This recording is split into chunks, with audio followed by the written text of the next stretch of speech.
You know, it's funny how certain directors' names just immediately evoke a genre. Oh, You absolutely. hear Spielberg. Spielberg, Yeah, yeah. adventure, right. Oh, Or like Tarantino. stylized violence, yeah. Exactly. And today, we're diving into the work of a director whose name is synonymous with a very specific feeling. Alfred Hitchcock, the master of suspense. And for good reason. I mean, his films weren't just, typical thrillers. There are these really meticulously crafted experiences, to toy with our emotions, obviously keep us on the edge of our seats, and really make us confront those darker aspects of ourselves in the world, Yeah. you know? And what I think is so incredible is how even decades later, filmmakers are still drawing so much inspiration from his work. Yeah. What do you think it is about Hitchcock's films that make them so, like, timeless and influential? I mean, that's the question, right? Yeah. Film scholars and just, regular film fans have been grappling with this for years. For years.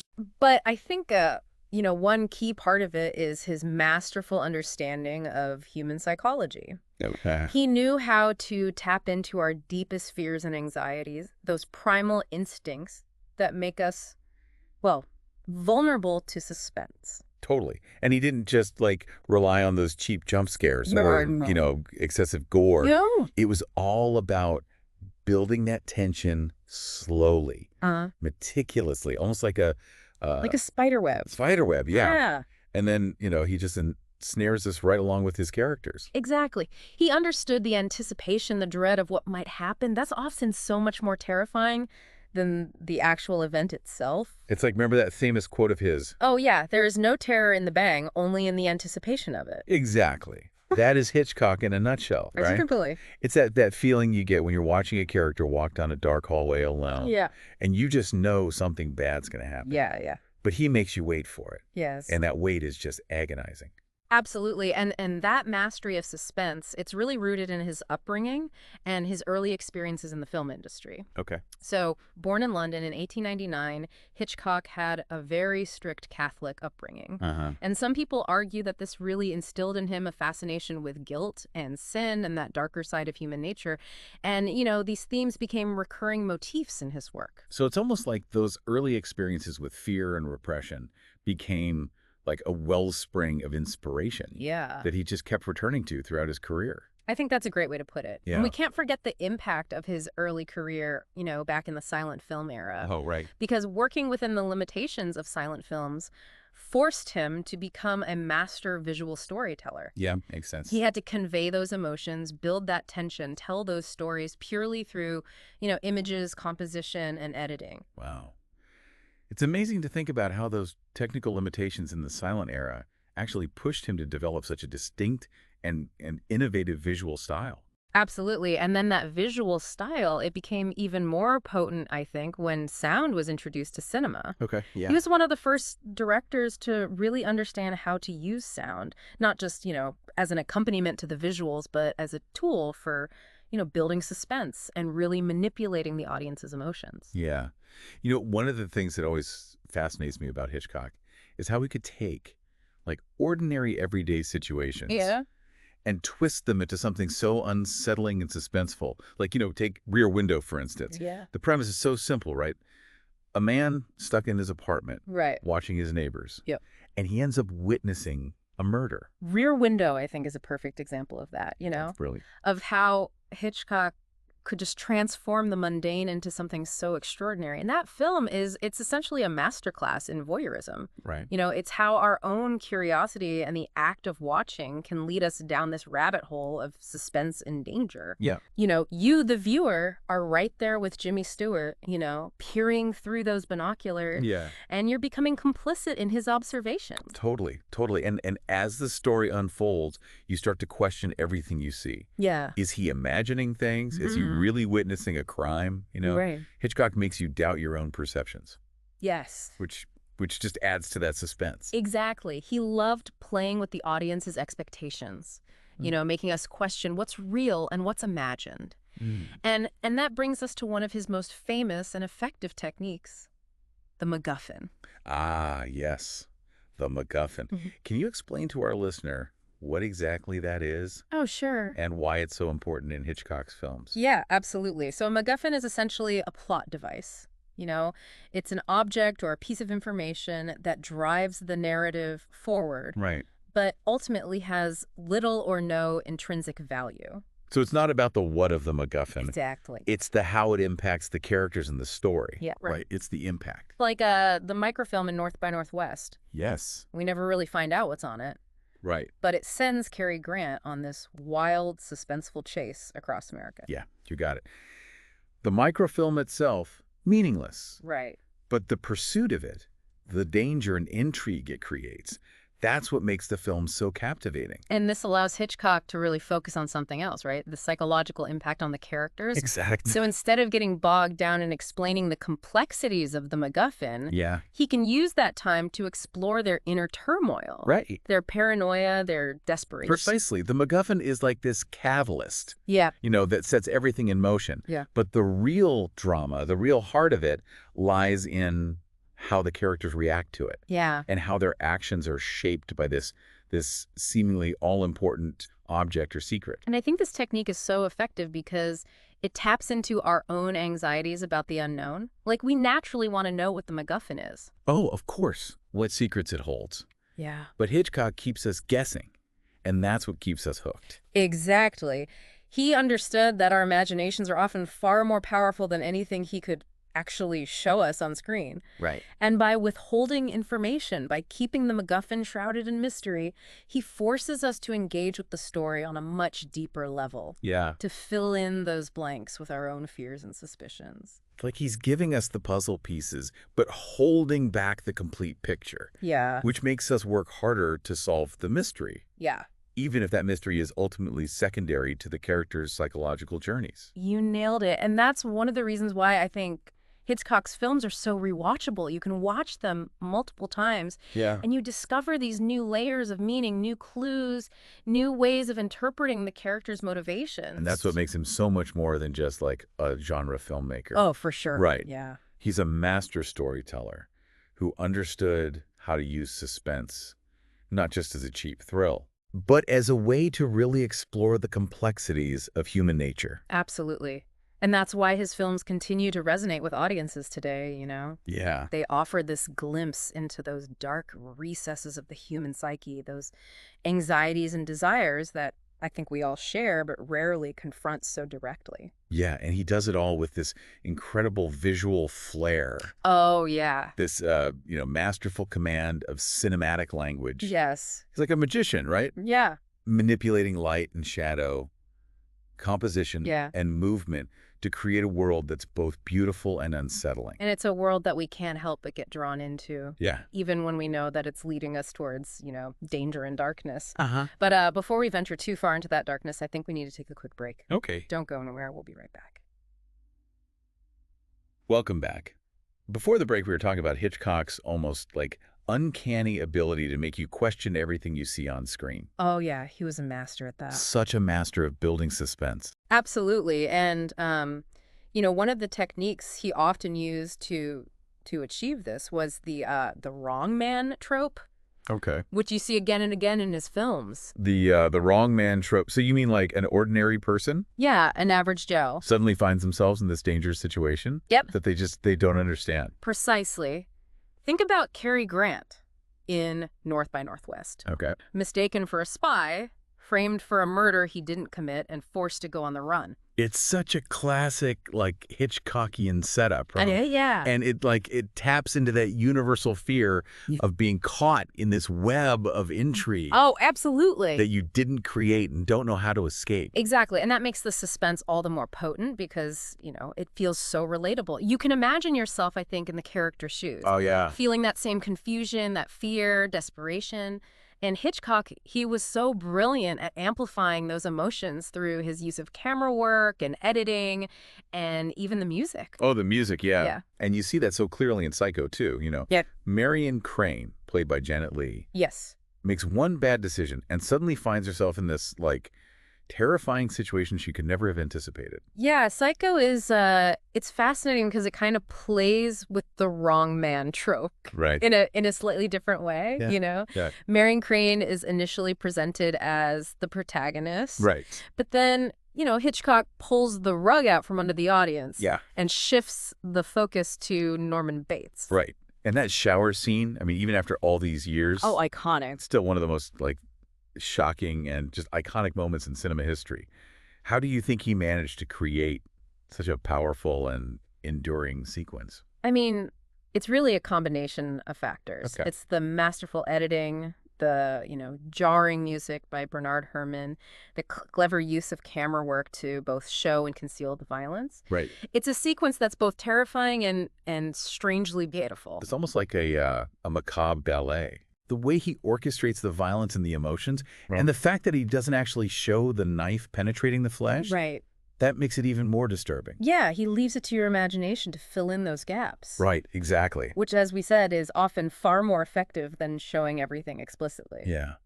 And speaking of leaving things to the imagination, let's talk about the birds. How did Hitchcock manage to, transform these seemingly harmless creatures into something so terrifying? I think The Birds is a masterclass in suspense building, using something that we normally associate with peace and nature. Birds, exactly. And just, turning them into this force of chaos and terror. It really plays on that primal fear of the unknown. Oh, yeah. Of nature turning against us in ways that we can't understand or control. Exactly. And the way he builds the tension. Starting with a few isolated incidents and then escalating to these full-blown attacks, masterful. It's masterful. And those attack scenes are still so, visceral and unsettling, even after all these years. Definitely. And think about the sound design. Oh, my gosh, yeah. The screeching of the birds, the flapping of wings. Yeah. The panic screams of the townspeople. It all creates this incredibly immersive and terrifying experience. Yeah, he used every tool at his disposal. Right. Visual, sound, editing, pacing, to create this truly unforgettable cinematic experience. Yeah, he really did. One thing that's always kind of struck me about Hitchcock is his ability to create these strong and complex female characters. Oh, interesting. Yeah. From, Joan Fontaine in Suspicion to Grace Kelly in Rear Window to Tippi Hedren in The Birds. His leading ladies were often intelligent, resourceful, and really far from the typical damsels in distress. Right. I think that's a really astute observation. Yeah? Yeah. His female characters, they often drove the narrative and challenged societal expectations, even if they were ultimately, victims of circumstance or male manipulation. But, as we all know, his treatment of those actresses, particularly Tippi Hedren, wasn't always respectful or ethical. No, not at all. It's a reminder that even brilliant artists Yeah. can be, flawed individuals. Absolutely. And I think it's important to acknowledge both the positive and the negative aspects of his legacy. Right. To appreciate those artistic contributions. Yeah. While also recognizing, the harm that he may have caused. Exactly. Exactly. Speaking of legacies, let's shift gears a bit here and talk about Hitchcock's lasting influence on cinema. He's often considered the master of suspense. Yeah. But his impact goes far beyond just that genre, doesn't it? Absolutely. I mean, he really helped shape the very idea of the auteur director. Okay. Someone whose personal vision and style are just evident in every frame of their films. So he wasn't just making movies. No. He was creating art. He was using film as a canvas to express his unique perspective on the world. Absolutely. On human nature, on the power of cinema itself. Precisely. And that resonated with other filmmakers. Yeah. They saw in Hitchcock a model for how to elevate genre filmmaking to an art form, you know, how to use suspense and thrills to really explore those deeper themes and ideas. You can definitely see his influence in the work of so many modern directors. Oh, yeah. I mean, Spielberg, Scorsese, De Palma, Fincher. Absolutely. They've all acknowledged their debt to Hitchcock in some way. Yeah, they've adopted and adapted his techniques, his themes, his visual language. I mean, think about Spielberg's use of suspense in Jaws. Yeah, great example. Or Scorsese's exploration of guilt and paranoia in Taxi Driver. Oh, yeah. Those echoes of Hitchcock are undeniable. Yeah. And it goes beyond specific directors, right? I mean, his influence can be seen in how we structure stories, how we build tension, how we use the camera to manipulate emotions. It's almost like he wrote the rule book for modern thrillers and psychological horror. In many ways, he did. Yeah. And those rules are still being studied and reinterpreted by filmmakers today. Yeah. He's this timeless master So whose work continues to inspire and provoke and, yes, terrify audiences. All right, so we've covered a lot of ground here, from his early life and influences to his signature techniques and lasting impact on cinema. Yeah. But I think there's one more area we need to touch on. Okay. His legacy. His legacy, you say? Well, that's a fascinating and complex topic indeed. When you think about Hitchcock's legacy, it's not just his films themselves, right? No. It's the way he shaped the whole landscape of suspense and thriller filmmaking. You're absolutely right. I mean, his influence goes way beyond, his own filmography. He inspired generations of filmmakers, and he continues to do so even today. I remember reading somewhere that Hitchcock was once asked, what he considered his greatest contribution to cinema. Oh, yeah. And his response was, I taught the audience how to look. I mean, that's a brilliant way to put it, really. He really did revolutionize the way we see and experience films. He taught us to pay attention to those details. Right. To anticipate the unexpected, to really understand the power of visual storytelling. He made us aware of the camera as an active participant in the narrative. Yes. Not just a passive observer. Right. Think about, those iconic shots in Vertigo. Yeah. With the camera swirling and zooming in on the characters' faces, mirroring their psychological states. Or that famous crop duster sequence in North by Northwest, where that, vast empty landscape suddenly becomes this menacing and inescapable trap. Hitchcock, he used the camera to create this sense of unease, of claustrophobia, of being constantly watched. Yeah, it's very unsettling. Yeah. And he wasn't afraid to experiment with different techniques to push the boundaries of what was even possible with, the camera and editing. He was a true innovator, always looking for new ways to surprise and engage the audience. And that's why his films, I think, still feel so fresh and relevant today. Yeah. They're not just historical artifacts. They're masterclasses in cinematic storytelling, and they offer, just endless inspiration to filmmakers of really all genres. I think one of the things that makes Hitchcock so fascinating is that he was both a product of his time and ahead of his time. He reflected the anxieties and preoccupations of post-war America. Yeah. The Cold War paranoia, the fear of nuclear annihilation, the changing roles of women. But he also explored these themes in ways that were both timeless and deeply personal. You hit the nail on the head there. He understood the power of genre filmmaking to tap into our deepest fears and desires. He used those suspense and thriller tropes, but he infused them with this psychological depth and a profound understanding of human nature. So we've talked about his techniques, his themes, his visual style, his influence on other filmmakers. Yeah. But what about his legacy for us, the viewers? What can we learn from Hitchcock, even if we're not, aspiring filmmakers ourselves? That's a great question. I think one of the most important lessons Hitchcock teaches us is to be aware of the power of manipulation. Okay. Both in cinema and in life, really. Yeah. He shows us how easily our perceptions can be shaped, how our emotions can be exploited, and how the things we see and hear can influence our thoughts and our actions. It's like he's giving us a toolkit for critical thinking. Yes. Yeah. For questioning what we see and hear, for not taking things at face value. He's saying, pay attention, be skeptical, don't let yourself be manipulated. Exactly. And that's such a valuable lesson, whether you're, watching a film or reading a news article or even just scrolling through social media. Oh, absolutely. Hitchcock reminds us that we're constantly bombarded with information and images, right? Yeah. And it's really up to us to discern what's real, what's fabricated, and what's being used to manipulate us. Another thing I admire about Hitchcock is his ability to create such memorable and enduring characters. Yes. I mean, they're not just stock figures or plot devices. So they're complex and flawed. Yeah. And deeply human. He had a knack for finding the humanity in even the most, like, villainous characters. Oh, yeah. Think about Norman Bates in Psycho. Right. He's this terrifying figure, but he's also deeply troubled and sympathetic, Right. you know? Hitchcock makes us understand, if not condone, his actions. Yeah. And his heroes are often just as flawed as his villains. Yeah. They make mistakes, they act impulsively, they get caught up in situations they don't fully understand. Right. In many ways, they're reflections of ourselves. Absolutely. With all of our anxieties and imperfections. That's why they resonate with us so deeply, you know?